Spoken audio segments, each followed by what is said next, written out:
ये तस्वीरें आप देख रहे हैं राजा रघुवंशी के घर की, जहां पर सोनम रघुवंशी के भाई गोविंद रघुवंशी पहुंचे हुए हैं और यहां पर गमगीन माहौल है। दोनों की पहली मुलाकात है और क्या संवाद हो रहा है देखिए आप। मैं 22 दिन में आ जाऊंगा। ऐसा मालूम होता तो हम पढ़े क्यों देते? क्यों आप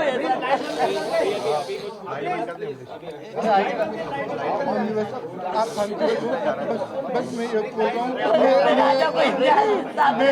बिल्कुल आपके साथ में हमेशा मतलब मैं खुद जाऊंगा उसकी पेशी करने के लिए। मैं खुद जाऊंगा, मैं खुद पेशी करने जाऊंगा उसकी, और सब चीजें मैं बयां करूंगा। आपको कुछ भी बयां आखिरी दम तक एहसास नहीं होते, आखिरी दम तक एहसास नहीं होते। उसने क्यों कर उसको राज आ रहा है, उसको राजकुमार बुलाता महल का, उसको कहा वो मम्मी मैं खुद जाऊंगा, मैं खुद जाऊंगा उसकी पेशी करने। मैं खुद जाऊंगा और मैं खुद ही सब चीजें करूंगा। आपको कुछ नहीं करना है, मैं खुद उसको सजा दिलवाऊंगा मम्मी। बस बहुत गलत करा अपने साथ, बहुत गलत। मेरे काम में इतनी नहीं है, मेरे काम में उसकी माँ के काम है। 5 मिनट में आपको सबको बयान दूंगा। 5 मिनट रुक जाइए बस।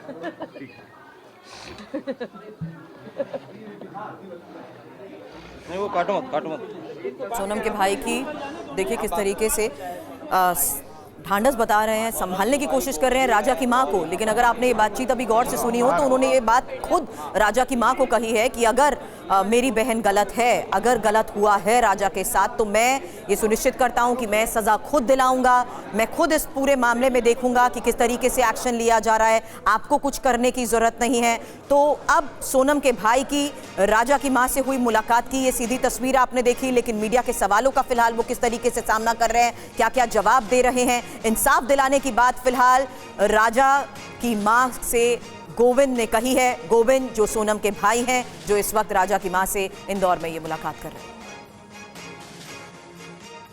कोई अफेयर नहीं था इन दोनों की। राज कुशवाहा और सोनम रघुवंशी दोनों राखी एक दूसरे को बांधते थे, और राज कुशवाहा मेरे यहाँ पे एम्प्लॉय था, काम करता था पिछले 2-3 साल से।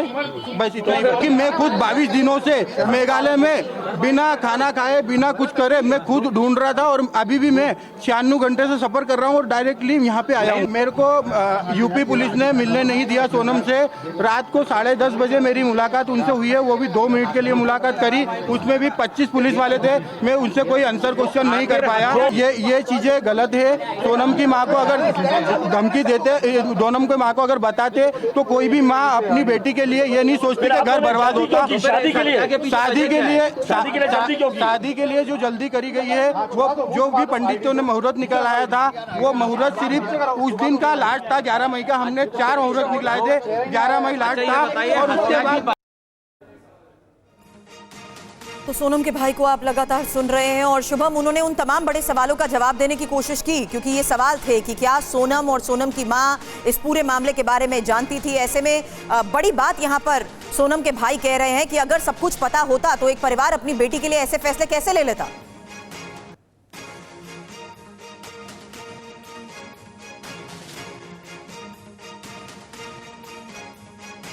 शुभम से, मेरे सहयोगी से मैं इस बारे में एक बार फिर से सीधे सवाल करती हूं, क्योंकि यहाँ जिस तरीके से मीडिया के सवालों का जवाब सोनम के भाई गोविंद दे रहे हैं, इस बारे में फिलहाल वो राजा की मां से भी बात कर रहे हैं, और राजा की मां को ही सोनम के भाई ने ये बताया कि अगर गलत राजा के साथ हुआ है, मेरी बहन अगर इसमें शामिल है, तो मैं खुद सजा दिलवाऊंगा, आपको कुछ करने की जरूरत नहीं है। लेकिन इस बीच शुभम, इन तमाम सवालों के बीच ये बड़े सवाल थे कि आखिर सोनम, साजिश और इस पूरे हत्याकांड को लेकर किसकी क्या भूमिका है, ये सवाल भी किया। जानने की कोशिश की सोनम के भाई से कि क्या उनकी मां वाकिफ थी इस बारे में, जानती थी सब कुछ।